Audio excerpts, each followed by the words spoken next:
The David Pakman Show at davidpakman.com.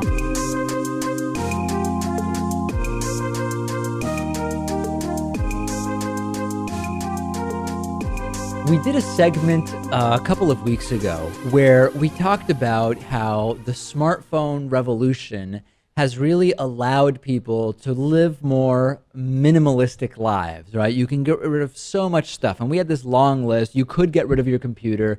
You can get rid of your alarm clock. You can get rid of your notepads and pieces of paper for making notes. You can get rid of your calendar, agenda, whatever you would call it.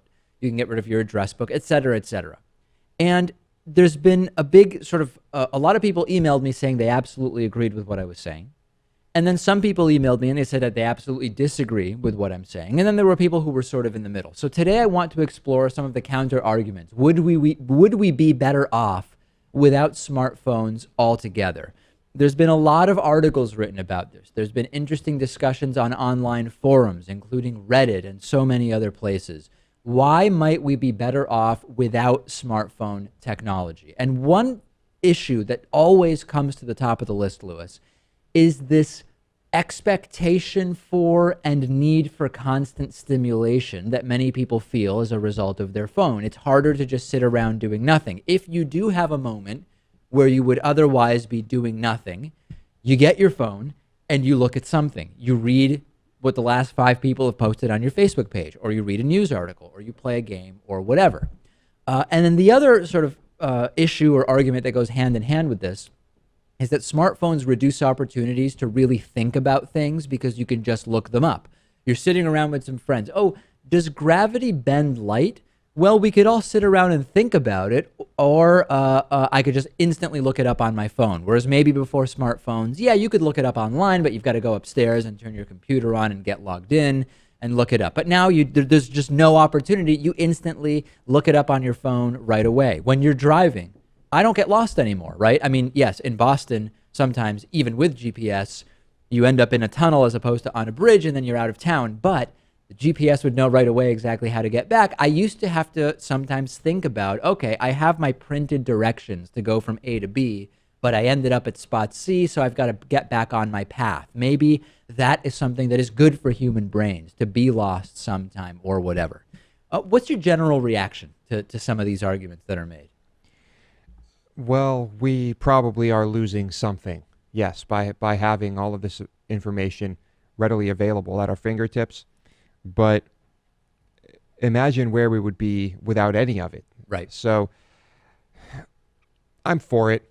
I don't think we're better off without it. And perhaps there will be a tipping point where we realize things have gone too far, and there might be some type of movement to kind of bring us back down. I mean, let's to go through the first issue that I mentioned, the idea that we're now craving constant stimulation and whatever. Yeah, it's true that sort of scrolling on your smartphone does release dopamine in a way that's reminiscent of using other substances or other activities in that sense.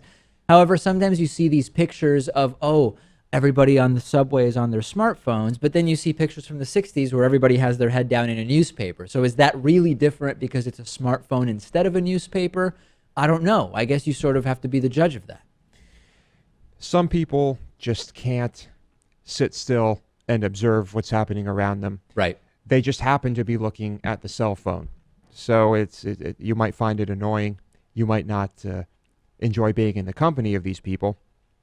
But if it wasn't the cell phone, like you said, it would be a newspaper, it would be something else, or yeah. Does that make sense? It does. And as far as the less opportunities for really thinking about things, I would make a counter argument, which is when you're sitting around with people and the topic comes up, like, for example, does gravity bend light? Yes, you're not spending as much time thinking about whether gravity bends light. You're instantly able to look that up on your phone. But maybe that allows you more time to actually think about concepts where you can't look up the answer, right? You can get past the facts and move on to the ideas more quickly. I don't know. I mean, I'm just sort of thinking out loud here. When you think about how, what has the impact on society been of the fact that now we have instantaneous communication? Yeah, you don't need to spend time debating or wondering when was the telephone developed and in what year was TV developed. Right, you have those facts available to you instantly. But maybe you get past the facts and then you can really get into talking about how these technologies have affected you or someone else. So I don't know. I mean, yes, you don't spend as much time just trying to remember facts. That's true. But you could make the argument that that opens up the door to more time spent on other types of thought. True. But here we are, and we have the cell phones. Everybody has a smartphone, and it makes life much easier for us. And at this point, if you were just to take the smartphones away, people would find something new to waste time on. Well, but we would find ourselves at a disadvantage. So it would have to be for us to just get rid of them or find that we don't need to use them. There would have to be a fundamental shift of things. And there is sort of a pragmatic reality here, which is if you just decide for yourself you are no longer going to have a smartphone at all, and everybody else still does, you're probably actually making yourself worse off in a lot of ways. I know some people that don't have smartphones, and they have to sort of remind me when we have a meeting set. Listen, when I leave my house, I am not going to have any access to communication other than if you call me. So you're going to have to make a phone call because remember, if you send me a text, my phone doesn't get text, and if you email me, I don't have that, et cetera, et cetera. If everybody else is connecting in this way, as an individual, to remove yourself from that is definitely going to have some consequences. You can't really act unilaterally. Many people do. I mean, from a literal perspective, you can, but there are consequences to that that are different than if society said, we're going to pare down the smartphone stuff. Mm-hmm. We're stuck, and it's getting worse. The bad things are getting worse. The good things simultaneously are getting better, but in the future, we are probably going to see some very fierce anti-technology campaigns and movements. There's been a lot of writing in science fiction over the last 15 years about hypothetical future societies that have gone the complete opposite way in the no technology direction, sort of a return to, I mean, it's almost like a modern, I mean, I know Amish still exist, but it's sort of like a new Amish type movement of conserving a past sort of status quo. And that's been written about extensively in a lot of sci-fi literature. It's inevitable. People will try it. We wouldn't be able to do our jobs if we went that route, but every movement has a counter movement at some point. I think so. Interesting. Very, very interesting. Okay, we have 48 hours left on this fantastic membership special that we've been talking about. I want to lay it out for you just one last time because it is ending. We always get emails hours after it ends saying, hey, I was thinking about signing up for that thing and now I can't find where to do it. Here's the deal. We're offering a David Pakman Show membership at a discount. You can get a membership at davidpakman.com/spring16 for 33% off the normal price. In addition to that, you can get a free David Pakman Show t-shirt, your choice of color, your choice of size. We will ship it to you for free in the United States. If you live elsewhere, it is extra for shipping, okay? You go to davidpakman.com/spring16. You pick the men's style or the women's style t-shirt. You select the size, you select the color, and you sign up. You get the membership at a discount. You can keep that discounted rate for as long as you want to remain a member, and we will ship you the t-shirt. So far, we have shipped these to 17 states. T-shirts have gone out over the last 9-10 days to 17 states, plus Canada, Australia, the UK, and Sweden. Compelling stuff, Lewis, no doubt. Yeah, all over the place. Sweden, that's a big one.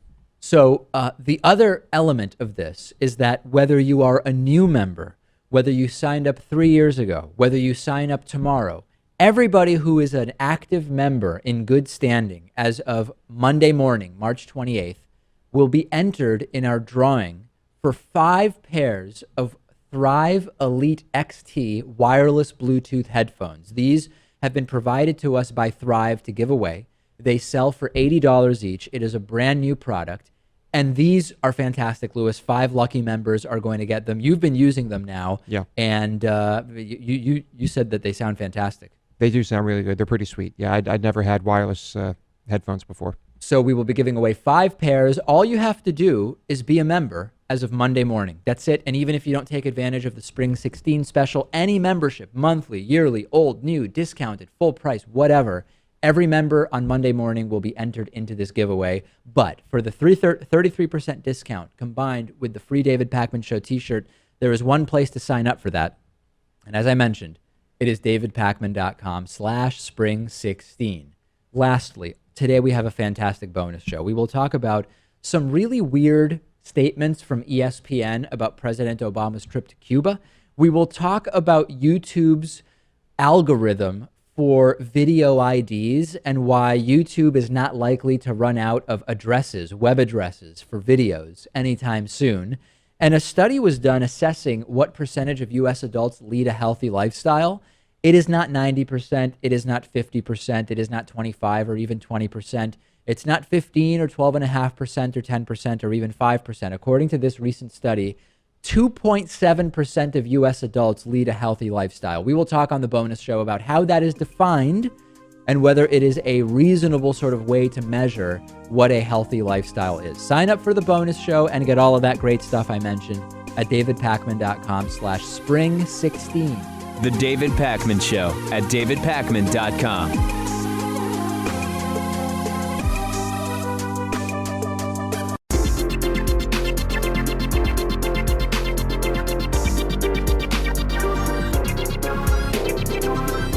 The David Pakman Show at davidpakman.com. Today's new member of the day is Brandon Hellbush. Brandon, thanks so much for being a David Pakman Show member. You can join Brandon by signing up at davidpakman.com/membership, and just a few hours left, 48 or so hours left, to get a 33% discount off of your membership and a free David Pakman Show t-shirt.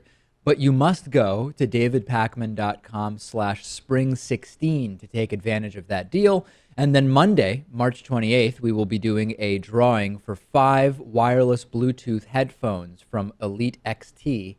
And it's fantastic. These are Lewis's new favorite headphones. He's just casually wearing them around. They're so comfortable, even when he's not listening to anything. You've just been wearing them around the house generally, right? Doubling as earplugs, perhaps? Yeah, exactly. So we'll be giving away 5 pairs, $80 each is the value, and we will be all members in good standing as of Monday, March 28th are indeed eligible. 6 years ago this week, Joe Biden dropped an F-bomb. This was a instant classic. Joe Biden introducing President Barack Obama at the signing of the Affordable Care Act. And it's just amazing. Let's revisit what that was like. You're going to have to give me a second to bring this clip up here, Dave. Oh, Lewis is preparing it. You'll and I know he is very, very close to ready. And then we will review a variety of Joe Biden's gaffes. But we do have the clip, and Lewis has it for us. Here we go. Ladies and gentlemen, the President of the United States of America, Barack Obama.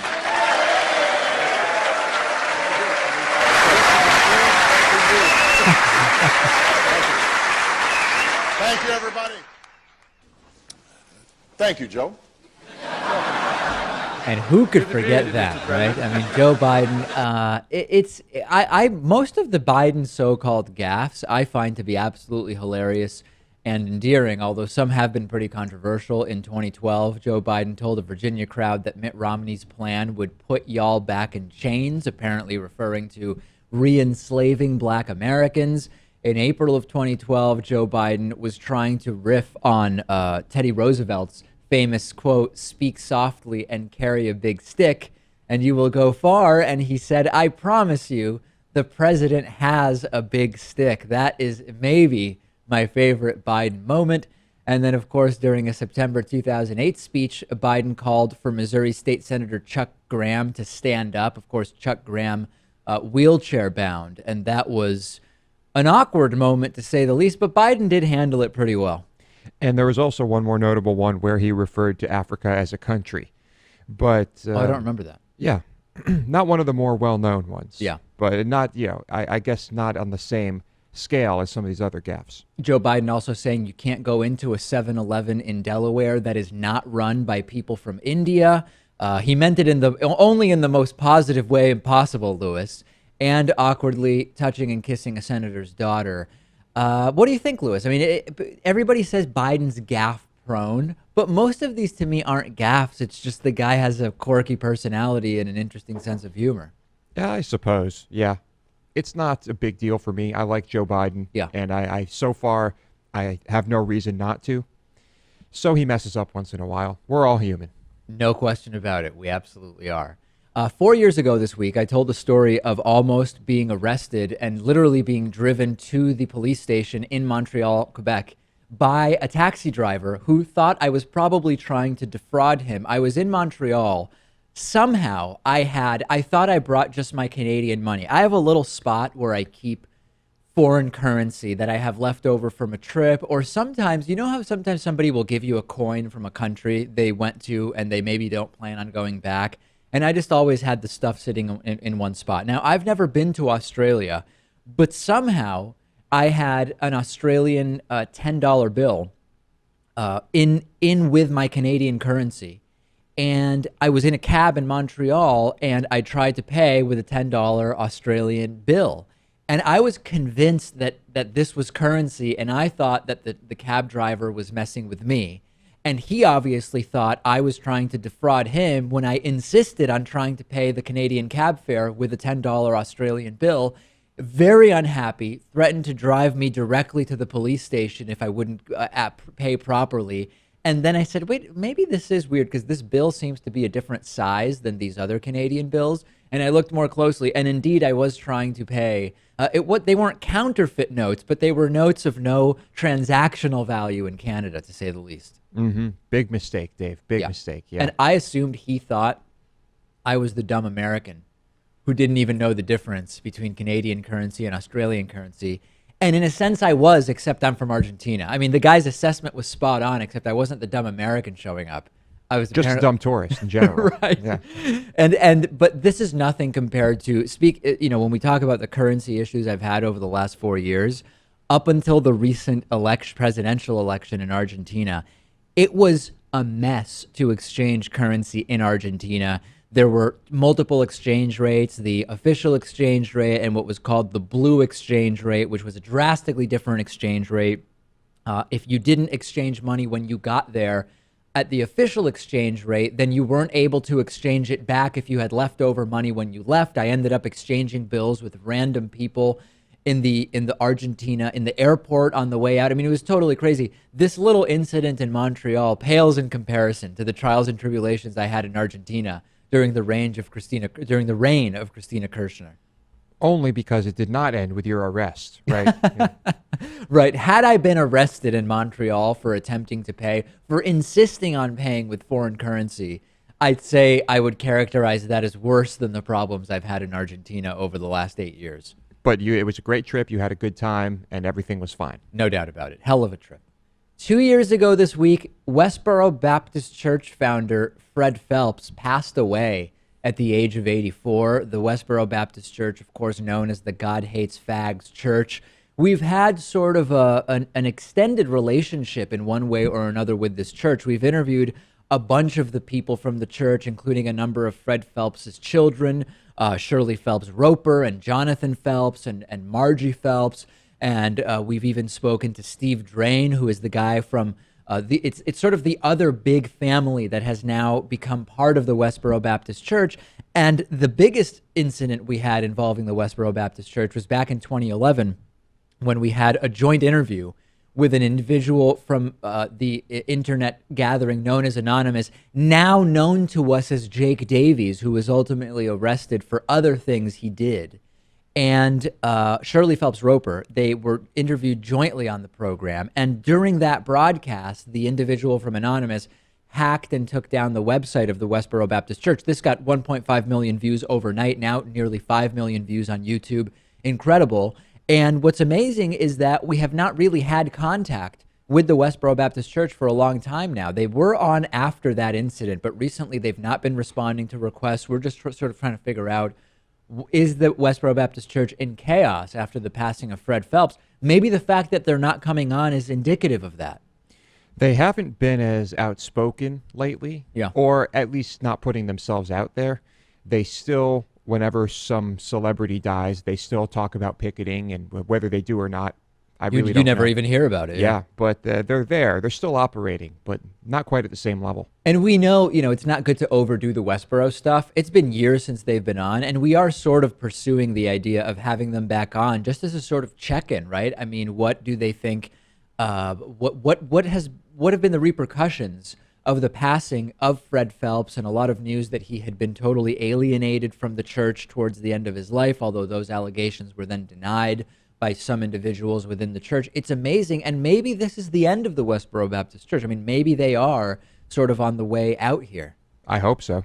That would be, I think, better for the United States, better for the world, because it's not their rhetoric that bothers people. People think, oh, these people are just crazy. It's when they actually show up and start picketing a funeral that they really mess with people. The rhetoric has become almost cartoonish and a caricature of homophobia, right? Yeah. I mean, it's hard to even take God hates fags, thank God for dead soldiers and whatever. It is incredibly offensive, but at the same time, it's so out there and it lacks such credibility that it has become a caricature of itself. The real impact is when they show up at people's funerals, right? The people mourning the loss of a loved one, and you have Shirley Phelps Roper with 5 comically large posters and 5-year-olds around her who can recite anti-gay propaganda. That's when people become affected by it. Mm-hmm. And there are many groups who do a wonderful job of organizing counter-protests. Right, surrounding them, for example, so you can't even see the signs. Mm-hmm. And holding up signs that seem to anger the church just as much as their signs are angering us. Yeah, no doubt about it. So we'll see if we have any kind of follow-up. My sense is that if there are to be more interviews with the Westboro Baptist Church, they're probably not going to be numerous. They really don't seem interested in participating at this point, and who can blame them, right? I mean, I don't know that they've ever been less relevant. Yeah, and I don't think appearing on our show might not help them. They might be hesitant to, because maybe they found that it actually did not further their cause. Yeah, that may be the case. But open invitation if someone wants to come on and tell us what on earth is going on over there. We'll take a break. Remember, 48 more hours remaining on the davidpakman.com/spring16 membership special. Not only do you get a 33% discount off of membership, you also get a free David Pakman Show t-shirt made from 100% recycled materials. It's warming up if you live in a place that has seasons. Take advantage of that free t-shirt. The David Pakman Show at davidpakman.com.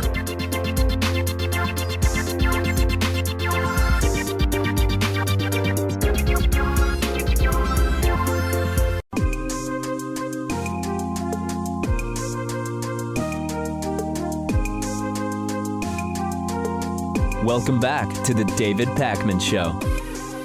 We've been following the incredible violence at Donald Trump protests over the last several months, increasingly so, and I could think of no better interview to revisit this week than our interview all the way back in 2010 with a cartoonist and political commentator and activist, I guess we could call him, Ted Rall.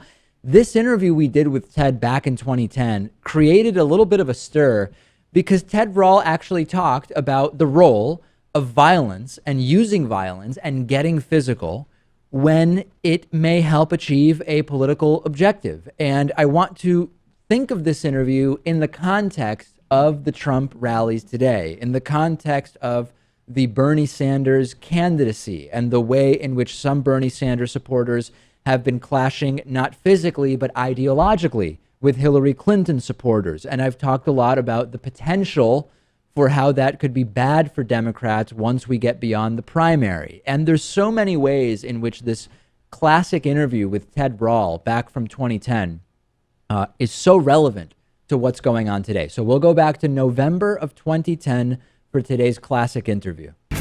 Hey, welcome back to the show. Ted Rall is joining us. He is the author of the book, The Anti-American Manifesto, which I have here in front of me. Hey, Ted, good to see you. Likewise, how are you? So it's not every day that that somebody goes on TV and starts talking about the possibility that we would need violence, or at least the threat of violence, to really inspire change. And I love the fact that if you Google your name right now, the Tea Partiers and Fox News are going nuts over the things that you said on Dylan Radigan's show the other day. That is true. They are crazy. It's kind of amazing how little it really takes to anger them.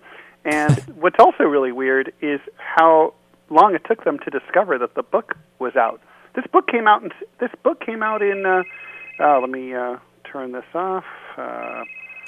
I got my other phone going. Okay, there we go. Anyway, it's amazing to me that it took so long for them to discover that the book was out. It came out in September, and now here we are in late November, and they finally noticed that this book called the Anti-American Manifesto was sitting in bookstores. I have to assume it's because they never go to bookstores. But that could be the case. So, give me a sense of when you say that violence or the threat of violence, which are two totally different things in reality. Why would those be necessary? I mean, is it because the current system is not working? And what is it exactly that you want to change? Well, I want to change everything. The violence is already in the system. The reason that I'm opposed to the system is that it is violent. I'm opposed to the violence of the unspeakable violence of the wars against Afghanistan and Iraq, the occupation of Haiti, and a lot of other similar outrages around the world. I'm outraged at the violence against the planet, the destruction of the environment, etc. And I'm outraged, not least, at the violence of the capitalist system and the brutal corporations that are throwing people out of their homes, even though they haven't even done anything wrong, many of whom have even paid their mortgages up to date, using fraudulent paperwork. The system is brutal. And so the violence is already here among us. And just to be really clear on this, no one likes violence. No one's sane. And I'm opposed to it, and the violence is why I'm against want to change everything. But you have to, when you're taking on this violence colossus, you have to be willing to not tie one hand behind your back. You've got to avail yourself of violence and the credible threat of violence as a tool in your arsenal in the event that you need it. What's gone wrong with the left for the last 40 years, among many other organizational issues, is that they have sort of sworn pacifism above all else. So the system isn't really afraid. You can have 1 million people march in the streets against the war in Iraq, but the president isn't worried that this might get out of control and that maybe he should ramp down and maybe not invade Iraq or go in later or go in smaller or not go in at all. There's no worry there because, after all, everyone's all peaceful and nothing's going to happen. And it's been so long since anything happened that there is no real credible threat. But so are you saying, in a sense, that in order to, for example, with the war in Iraq as an example, just because George W. Bush's book is out now, we've been hearing from him a lot of the logic or lack of logic that took place there. Should liberals have gotten out onto the street, or not necessarily just liberals, whoever was against the war, and become violent? And if so, against who? Against the police? I mean, certainly they don't deserve it. Well, it is their jobs, honestly. That's why they have those big guns. I think go back to 2003. We know that what we did not work. I say we because I marched too. We marched in the streets peacefully. We walked around. We chanted our slogans. We went home. We ate dinner. We went to sleep. Nothing happened. The tanks rolled in the next day, just as if nothing had happened, which in a sense nothing had happened. But let's just say, for the sake of argument, to paint a picture, that Washington, D.C. had burned half to the ground due to riots. Do you think they would have gone in quite so quickly? Or do you think the next time they were thinking about invading a foreign country, like, say, the way they invaded Haiti after the earthquake, do you think that would have happened as quickly? Probably not. I mean, you can see what's going on now in England with the tuition increase riots, and in France with the Social Security retirement age riots. The government knows not to screw with its people too much. Otherwise, things get out of control. And that's not good for business. And, government exists primarily to make sure that business keeps going. Well, it's interesting because in the two cases you cite over in Europe, and my dad was recently in France, and he was kind of in the middle of what is going on there. There is a sense that the changes or potential changes directly affect the everyday lives of the people, whereas the war in Iraq, as we've talked about, both sides have said, nobody in the U.S. has really sacrificed other than the members of the military and their families specifically because we are in this war. So in a sense, it's easy to just, do your protest, hold your sign, and then go home and get back to what you were doing, right? Well, that's exactly right. I mean, the lack of a draft is a big part of the reason, as many analysts have pointed out, that there's no forward motion on a real protest movement. I mean, people aren't vested. I mean, it's kind of sad to think that we have to personally be threatened with being sent to a war and killed before we start to care, but apparently that's what we Americans are made of. So would you favor a draft? I would really favor, to echo the Tea Party, some constitutional purity.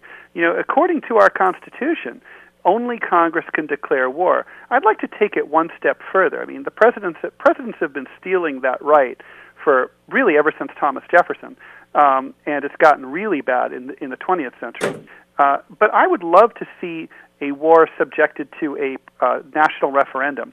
I don't think if under 80% of the country are willing to support a war, I don't really see how we could go ahead with it. I mean, after all, even if you're not fighting it or giving your sons or daughters to fight it, we're all paying an enormous price financially for these wars. I mean, right now, war accounts for 54% of the U.S. federal budget. We're right now 19% of your federal tax dollar goes to paying the interest on old wars. So, war is our national business, and it's something that we should all be voting on. And I bet if there'd been a vote on the war against Iraq or the war against Afghanistan, I bet those wars wouldn't have taken place. Hey, I don't want to get into the full story of how you became a cartoonist, but I've reviewed the story, and I do like your work quite a bit. Can you solve an ongoing discussion that's taking place in studio here between my producer and myself, which is this? My producer is a big fan of South Park, and I've always told him I find it to be completely unwatchable, in part because of the drawings. And at the same time, he's told me, well, you know what? The Family Guy drawings have been criticized by the South Park guys because they're just overly simplistic and too easy to draw. As a guy who is a scholar of the cartoon, so to speak, can you tell me how important the way the cartoon is drawn should be compared to the message that is contained within it? Well, I'm going to side with you, David, on the issue of South Park. I personally think those guys are great, and I love Team America, the movie. But you're siding. Okay. But I find South Park unwatchable. Gotcha. I think the humor is great, but the art makes my eyes bleed. It's a visual medium. At bare minimum, the art should be inoffensive, or you should be able to at least tolerate watching it for 30 straight minutes, which I just can't. But of course, this is subjective, and there are lots of people who feel differently. I think it's surprising about Family Guy. I think with Family Guy, the art's just super generic, very Hanna-Barbera influenced. Just like The Simpsons. There's not much to it, really. Sure. And that's fine. I like simple art. I draw. I personally use very abstract drawing, and I like it that way. But, it's one person's fine art is another person's crap. Any comment on that, Louis? Well, I'm just this brings to mind a show that was not on for very long called Tom Goes to the Mayor. And the show wasn't even animated. It was just still images that sometimes they would zoom in on. And I could still watch that. I thought it was hilarious. So I think what we see is Louis just has a very low barometer for what he'll watch, right? Well, that's great, personally. I don't really, I'm not an art slut at all. I don't really care if someone has a beautiful line. And, I do think the message is the most important thing by far. And, if the satire is good, that's great. I just find South Park easier to listen to than to watch. All right, we've been speaking with Ted Rall. The book is The Anti-American Manifesto. I recommend it highly. I read it myself. Thanks so much for joining us, Ted. My pleasure. Okay, we'll talk to you soon. The David Pakman Show at davidpakman.com.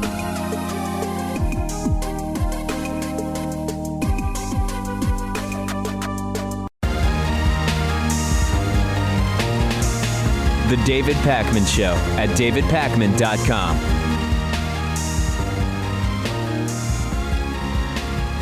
Let's answer some questions, Louis. 3 questions Friday at the end of the show. Any questions you have, get them to us. You know all of our different social media profiles and email, and you can call it in to 219-2DavidP.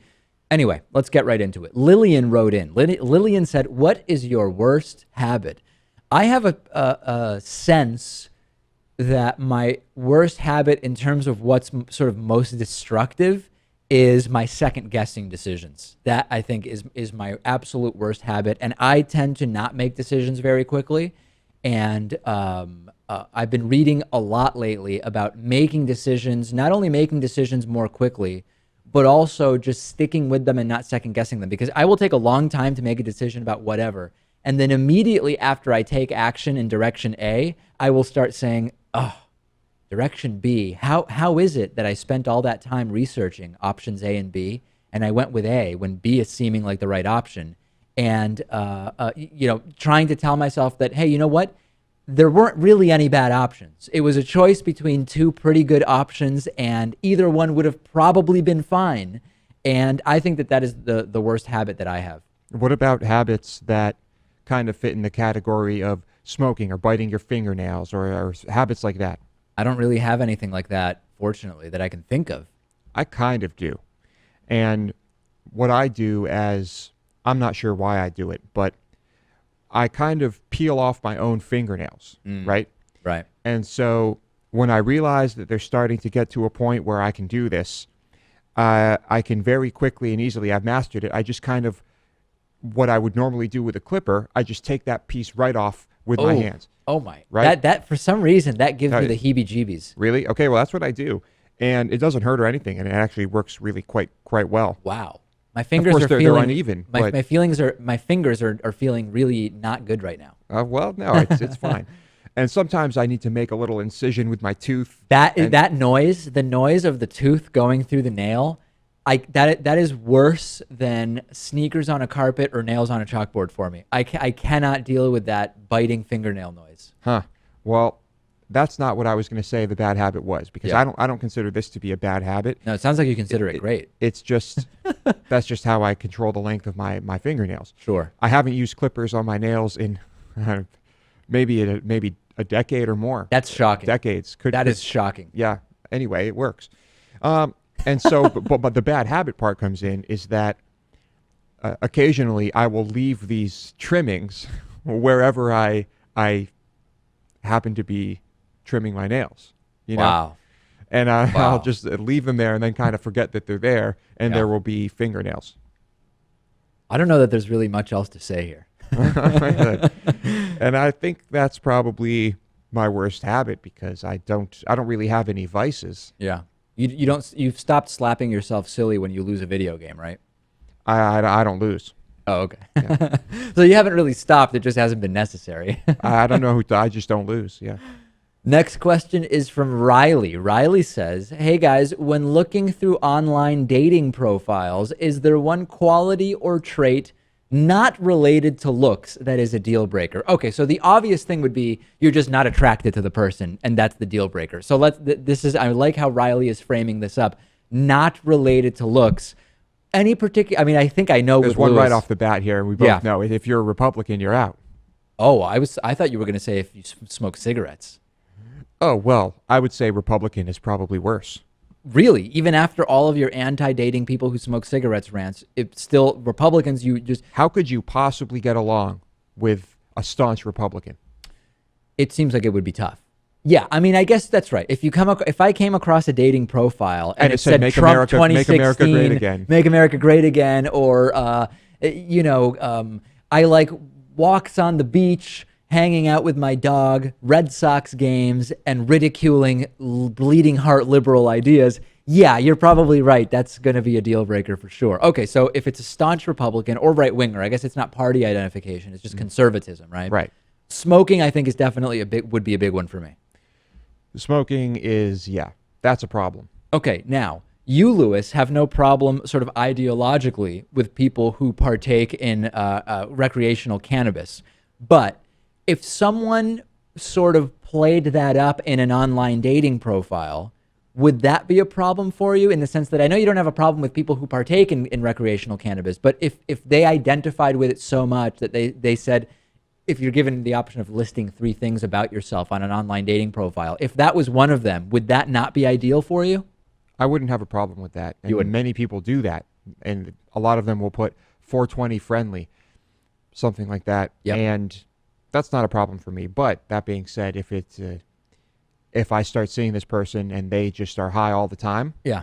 deal breaker. Okay, but so focusing more on the dating profile, anything else, any particular occupation, if they say they like any particular movie or music or whatever, or if they for me, it's if they say they love country music, which so many of them do, or they're wearing a cowboy hat in the picture, but that's bad for you. But they're not from or have ever been anywhere near where that would be necessary. Yeah. I don't like that. It might not be a deal breaker because so many people love country music that how do you get away from that?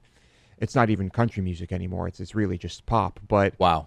they call it country because of Southern accents and cowboy hats. But that is something that I just look at it and I cringe. So, cigarettes, Republicans, and country music. I mean, we're really building a picture of sort of your least ideal date, aren't we? Yeah, I think the audience probably has a very clear mental image of what that would be. Yeah. Yeah, country. I mean, I don't like country music either. I don't think it's a deal breaker necessarily in a profile, but yeah. And how about religion? If they say in the profile, my hobbies are pleading the blood of Jesus or whatever, or just, the Mormon church is the path or something like that, is that a deal breaker right off the bat? Are you not even interested in talking to that person? If someone is that religious, yeah, that would be a deal breaker. And I think that my views on that would be a deal breaker for them, most likely. Yeah, that very well may be. Interesting. Yeah. All right, send us your thoughts on this. Send us your thoughts on Lewis's ideas here. Interesting question from Riley. Last question today is from Alexandra. Alexandra says, as a kid, what did you want to be when you grew up? I sort of remember some of the things that I thought I wanted to do when I grew up. Me too. And I think if I recall correctly, cop was a big one. But doesn't every American boy go through the I want to be a cop phase when they're a kid? I think I had a brief period, but the funny thing is, I don't think I ever really was interested in being a cop per se. I was interested in being a detective. Something about being a detective and like doing an investigation and figuring stuff out, that was more appealing to me, I think, than just being, like a beat cop, which I think is usually what might be more common among kids. Mm-hmm. And then the other one for me was this more so than being a cop or anything like that. I wanted to be an astronaut. Interesting. Yeah, astronaut. Go out into space, explorer.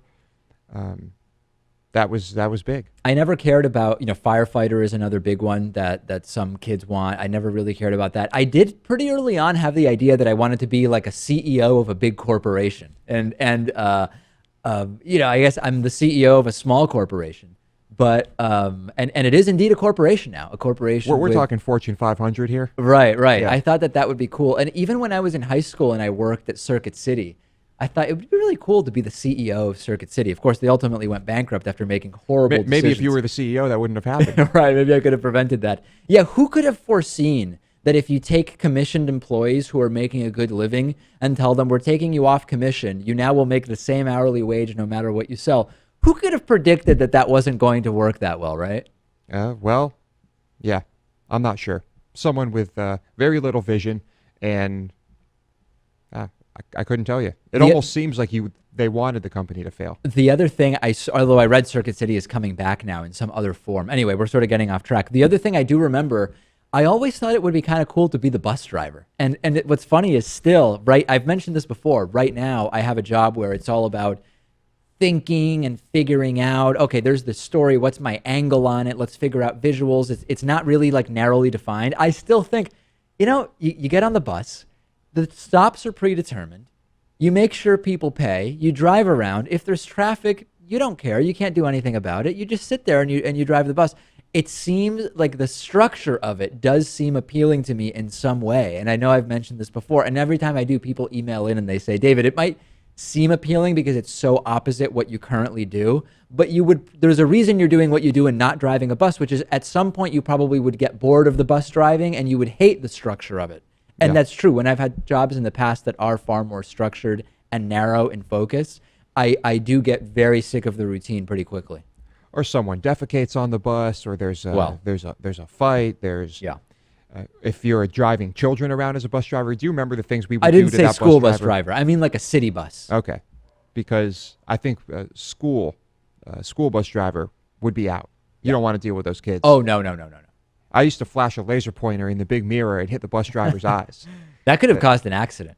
Yes, it could have. That's not even funny. I do remember once when it was like around Halloween time, and someone rolled a pumpkin down the center aisle of the bus, and it sort of went down into the stairwell type of thing that's there at the front of the bus.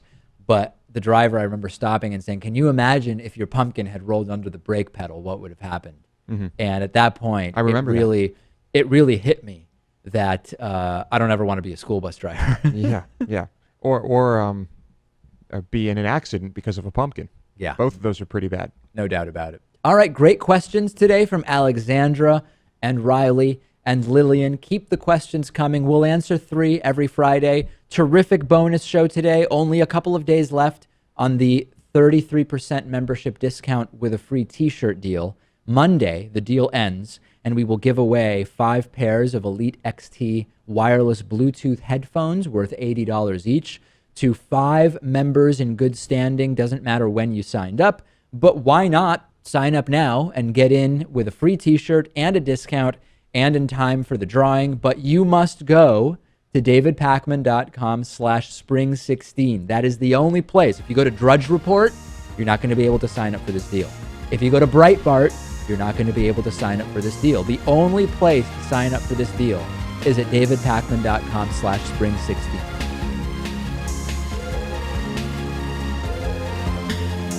The David Pakman Show at davidpakman.com.